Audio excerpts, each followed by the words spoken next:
Hello friends, learn coding में आपका स्वागत है। आज हम देखेंगे pyramid using for loop in C program language. तो आइए देखते हैं प्रोग्रामिंग से कैसे बनाते हैं एक पिरामिड। यहाँ हम एक फंक्शन ले लेते हैं,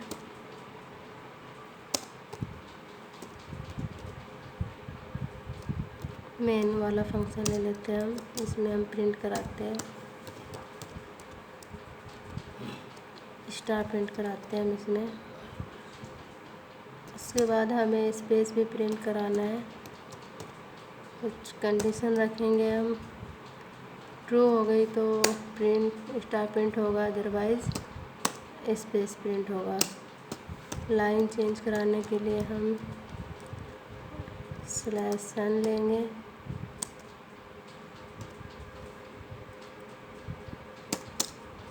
ठीक है। तो यहाँ पे हम कुछ वेरिएबल डिक्लेयर कर देते हैं, इंट i j, और इनके लिए हम एक लूप चलाते हैं फॉर i इक्वल टू जाएगा 1 तक और i less than equal to 5 तक, और i प्लस प्लस, ठीक है। एक और लूप चलाते हैं हम यहाँ पे,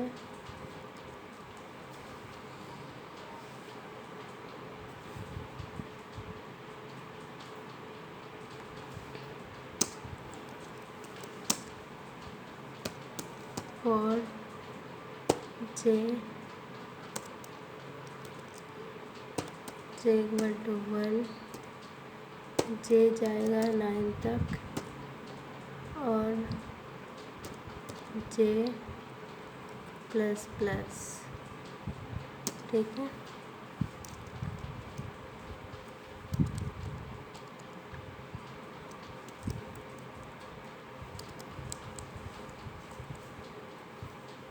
अब यहाँ पे हम एक कंडीशन रखेंगे, ट्रू हो गई तो स्टार प्रिंट होगा, अदरवाइज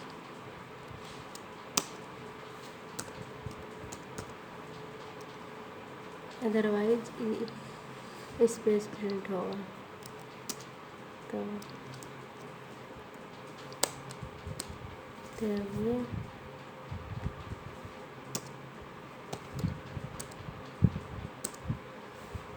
आइए देखते हैं स्ट्रक्चर से, थोड़ा समझ लेते हैं इसको।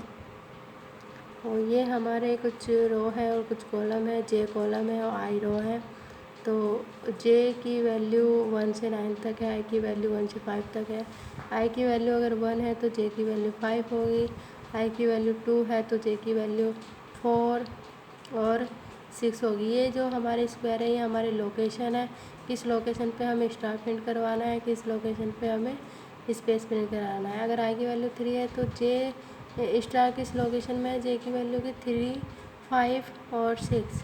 तो यहाँ पे हम स्टेप 2 में ऐसे लिख लेते हैं, अगर आई की वैल्यू 1 है तो जे की वैल्यू 5 होगी, अगर हम आई की वैल्यू 2 है तो जे की वैल्यू 4, 6 होगी, आई की वैल्यू अगर 3 है तो जे की वैल्यू 3, 5, 7 होगी, आई की वैल्यू अगर 4 है तो जे की वैल्यू 2, 4, 6, 8 होगी, आई की वैल्यू अगर 5 है तो जे की वैल्यू 1, 3, 5, 7, 8 तक होगी, ठीक है। स्टेप 3 में हम इसके स्मार्ट फार्मूला को यूज़ करते हैं, ठीक है। तो देखते हैं, हमें ये शेप लानी है जो इसमें है। तो अगर आई की वैल्यू 1 है तो जे की वैल्यू ग्रेटर देन होगी 5 के। ये स्टेप 2 से ही हमने लिया है फॉर्मूला, इसका स्मार्ट फार्मूला है, थोड़ा टफ है लेकिन हम समझ जाएंगे इसको। जे की value greater than equal to 5 की होगी और जे की वैल्यू लेस देन 5 तक होगी, क्योंकि हमें हर तरह से इसमें यही हमारी एक लोकेशन है जो इसमें हम रिकमेंड करेंगे। जे की value greater than equal to 5 तक होगी और जे की value greater than less than equal to 5 तक होगी। और अब देखते हैं हम कि हमें स्पेस के लिए भी चाहिए। जैसे अगर जे आई की वैल्यू 2 है तो जे की value greater than equal to 4 तक होगी और जे की value less than equal to 6 तक होगी। तो बीच में अगर 5 का स्पेस देना है तो हम इसके लिए एक वेरिएबल डिक्लेयर करेंगे के। तो हम यहाँ पे के डिक्लेयर कर लेते हैं, एक वेरिएबल के। ठीक है, तो देखते हैं फिर के डिक्लेयर कर लेते हैं हम यहाँ पे। तो अगर आई की वैल्यू 3 है, जे की value greater than equal to 3 तक एंड जे की value greater less than equal to 7 and k. ठीक है, तो के की अगर वैल्यू हम 1 रखेंगे तो ये ट्रू हो जाएगी। ठीक है, तो इसका स्मार्ट फॉर्मूला इफ़ कंडीशन में अगर हम ये देखेंगे तो ये हमने पहले भी देखा था, जे की वैल्यू ग्रेटर देन, अगर हम यहाँ पे 5 लाना चाहते हैं तो लेस देन, तो हमें यहाँ पे 6 माइनस आई यूज़ करना पड़ेगा, क्योंकि अगर हम यहाँ 2 नहीं लिख सकते, 5 नहीं लिख सकते, 4 नहीं लिख सकते, तो हमें 6 लिखना पड़ेगा। यहाँ पे थोड़ा दिमाग लगाने वाली बात होती है। तो और J is less than equal to 4 plus I, और के को हमें लेना है क्योंकि हमें उसकी इसमें स्पेस देने के लिए उसकी वैल्यू ट्रू करनी पड़ेगी। ठीक है, तो देख लेते हैं हम यहाँ पे।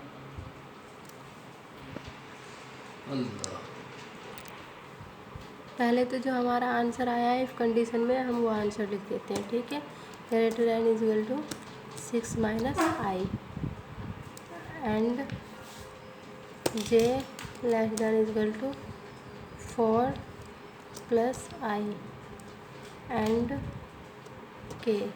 हम के वेरिएबल यहाँ पे डिक्लेयर कर लेते हैं।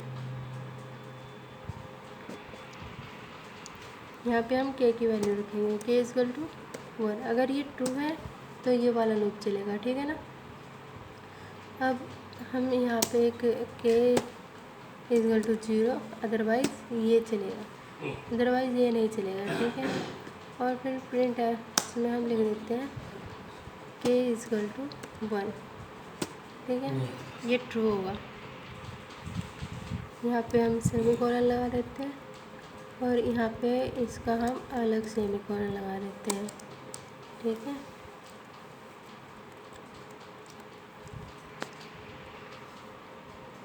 तो यहाँ से हम क्लोज करते हैं लूप को, यहाँ से गेट ch।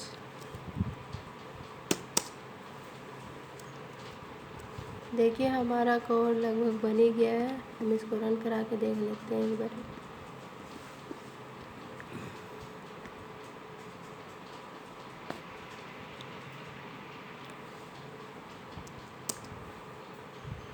देखिए जो सेव हमने सोचा था वही हुआ है, बीच में स्पेस है और ये सेव है हमारा। तो अगर हमारी वीडियो अच्छी लगी है तो प्लीज़ लाइक और सब्सक्राइब करना ना भूलिए। Thank you.